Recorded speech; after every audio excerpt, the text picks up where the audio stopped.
Mesdames et Messieurs les membres du gouvernement, nous nous sommes réunis aujourd'hui à un moment décisif de notre action collective. Et après 15 mois d'exercice, il est temps d'engager une nouvelle étape, une étape marquée par une exécution plus rapide, une meilleure coordination et un suivi rigoureux de nos priorités nationales. Je tiens d'abord à féliciter chaleureusement le ministre de l'économie, du plan et de la coopération, le ministre des Finances et du Budget, ainsi que tous les acteurs qui ont été impliqués dans la préparation et le vote de la loi de finances rectificative. Le travail exemplaire nous permet d'avancer avec des ressources désormais disponibles.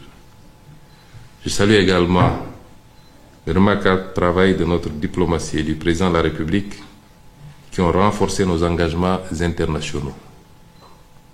Cette réunion est donc l'occasion d'affirmer un changement de rythme et de méthode. Nous devons fixer ensemble un cap clair, celui de l'efficacité collective. Pour cela, nous allons nous appuyer sur ce qui fonctionne déjà, afin de gagner du temps et d'optimiser notre action. Je voudrais féliciter également M. le ministre d'État chargé du suivi de l'agenda, M. le directeur général du BOX et les consultants qui nous accompagnent pour la qualité du travail qui a été abattu jusqu'à présent et qui a été une fois encore plébiscité lors de cette réunion. Permettez-moi de vous exposer les grandes lignes de notre feuille de route avec des attentes précises et des échéances à court terme. Premièrement, il faut en finir avec les blocages administratifs. Aucun obstacle bureaucratique ne doit freiner l'action publique. Les circuits doivent être fluides et nous allons améliorer immédiatement le traitement des correspondances et déployer la gestion digitalisée du courrier dans les 3 prochains mois. Les courriers sans suite qui bloquent des projets structurants, c'est terminé. Deuxièmement, tous les projets financés en cours doivent être accélérés. La primature, en lien avec le BOX, assurera un suivi rapproché pour garantir leur exécution effective.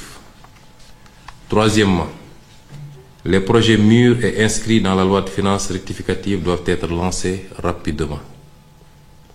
Les démarches nécessaires doivent être engagées dans un délai maximal de 30 jours avec un suivi assuré par la primature.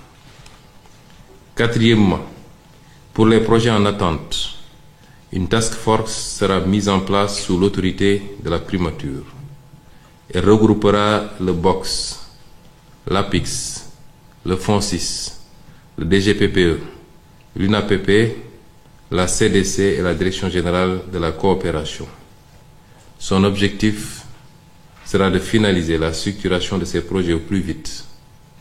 Nous ferons appel à des cabinets privés spécialisés pour accélérer ce travail. Et la DGPPE pilotera cette maturation selon un calendrier accéléré avec un suivi régulier.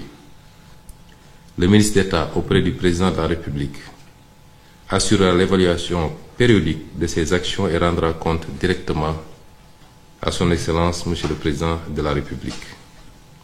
Cinquièmement, la gouvernance des projets interministériels doit être renforcée.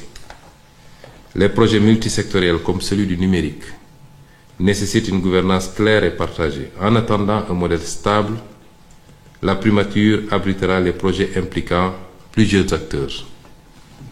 Sixièmement, chaque ministère devra assurer un suivi rigoureux des engagements internationaux et présidentiels. Des rapports trimestriels sur l'état d'avancement de ces engagements vous seront exigés. Septièmement, chaque ministère devra actualiser sa feuille de route avant la fin du mois de juillet.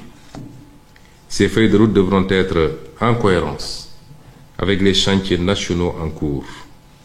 J'attends également des ministères concernés, tels que le ministère des Transports, de l'Industrie, de la Justice, de l'Intérieur, un plan détaillé de mise en œuvre des conclusions des États généraux et autres initiatives.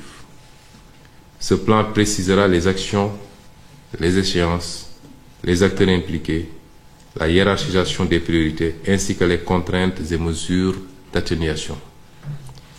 Je souhaite recevoir ces plans consolidés au plus tard le 15 août. La primature vous fournira un canevas à suivre avec le secrétaire général du gouvernement. Ces projets feront l'objet d'un suivi particulier pour accélérer leur mise en œuvre.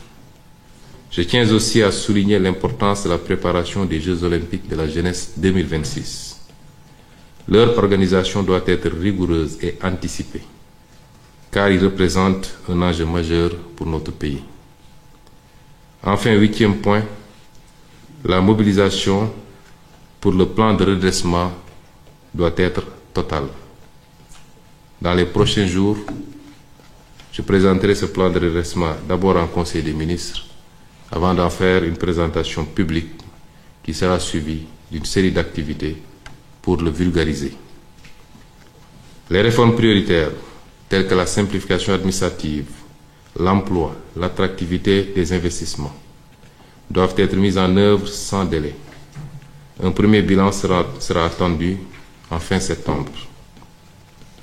Un programme de communication soutenu sera déployé en août et septembre pour informer pleinement nos populations et toutes les parties prenantes.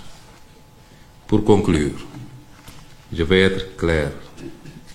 Nous entrons dans une phase où chaque blocage aura un responsable identifié.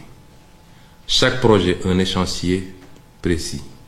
Et chaque ministre une feuille de route claire, suivie et évaluée. La parole de l'État engage. Il faut la traduire en actes avec méthode, exigence et efficacité. Je compte sur vous tous pour relever ces défis collectifs.